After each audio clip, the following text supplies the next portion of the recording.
Se nada acontecer até amanhã, dia 19 de janeiro de 2025, o TikTok deixará de funcionar nos Estados Unidos. E já tem militante de redação petista aí no Brasil comparando o que aconteceu ou o que está prestes a acontecer com o TikTok nos Estados Unidos com o banimento do X no Brasil por pelo menos um mês, né?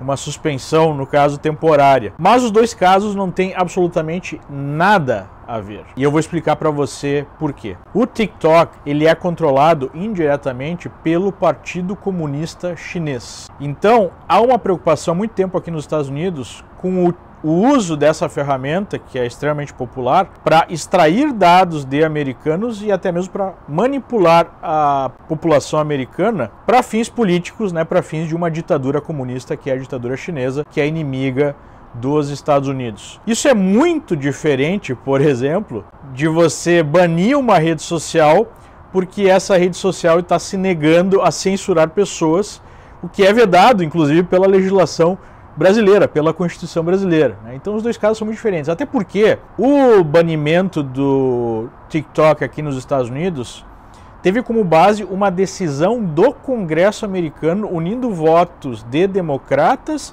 e de republicanos, não com o objetivo de censura, mas com o objetivo de proteger o interesse da segurança nacional. O caso foi até a Suprema Corte, e a Suprema Corte viu da mesma forma, né? Os 9 ministros da Suprema Corte americana votaram justamente pela legalidade da lei que bane o TikTok. Mas não foi simplesmente um banimento também. O que a lei diz é que se o TikTok não mudar de controle saindo das mãos do Partido Comunista Chinês, ele não pode mais funcionar nos Estados Unidos. Então não foi um banimento da rede, foi, né, a oferta de um caminho. Se você vender para o mercado e não for controlado por um regime inimigo dos Estados Unidos, aí você pode continuar operando aqui nos Estados Unidos. Então vejam que são diferenças gritantes, né, para o caso brasileiro. Mesmo assim, há uma preocupação em relação à liberdade de expressão, não necessariamente neste caso, mas pela possibilidade de um Estado, né, intervir na capacidade das pessoas se comunicarem,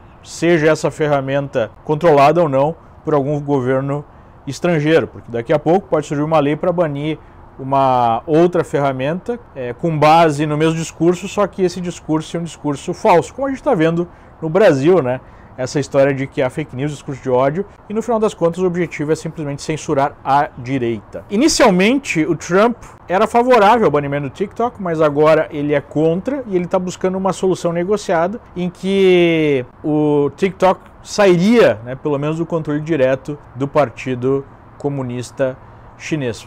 O Trump se preocupa com isso agora porque ele sofreu na pele a censura das grandes redes sociais americanas. Mas o ambiente das redes sociais aqui também mudou bastante a partir da venda do Twitter para o Elon Musk. A empresa hoje virou X, e aí nós temos uma preocupação maior ou uma garantia maior de liberdade de expressão. E para consolidar esse movimento, há poucos dias o Mark Zuckerberg anunciou que vai garantir mais a liberdade de expressão nas redes sociais. Inclusive vai, pelo menos aqui nos Estados Unidos, acabar com o uso das agências de fact-check, na verdade são agências de censura, né? São agências controladas pela esquerda para censurar a direita, e as próprias empresas que controlam a internet sempre tiveram esse pendor mais esquerda, Google à frente, né? Google é a empresa mais esquerdista dessas grandes empresas de tecnologia. Então há um ambiente agora mais aberto à liberdade de expressão, mas isso não quer dizer que essa realidade será mantida para sempre. Existe um ambiente político agora de mais abertura por conta da vitória do Trump, mas nada impede que daqui a pouco, né, os democratas voltem à Casa Branca, voltem a ter o controle do Congresso e tentem passar uma lei para banir o X, por exemplo, que eles enxergam como uma ameaça a seu projeto de censura. Então sim, há legitimidade em questionar esse banimento, mas não é uma questão tão preto no branco quanto no Brasil. No Brasil é claro, né? No Brasil a gente vive um cenário de agenda totalitária, de busca de controle das redes sociais para fins de censura de um grupo político específico, né? De um lado do espectro político, que é a direita. Então no Brasil é bem diferente, até porque no Brasil não houve nenhuma medida nesse sentido que passou pelo Congresso, né? Foi tudo decisão de uma caneta só, a gente sabe qual. Então esse é o cenário do banimento do TikTok. O Trump já demonstrou interesse em rever isso, talvez negociando uma forma diferente de controle por parte do Partido Comunista Chinês. É isso.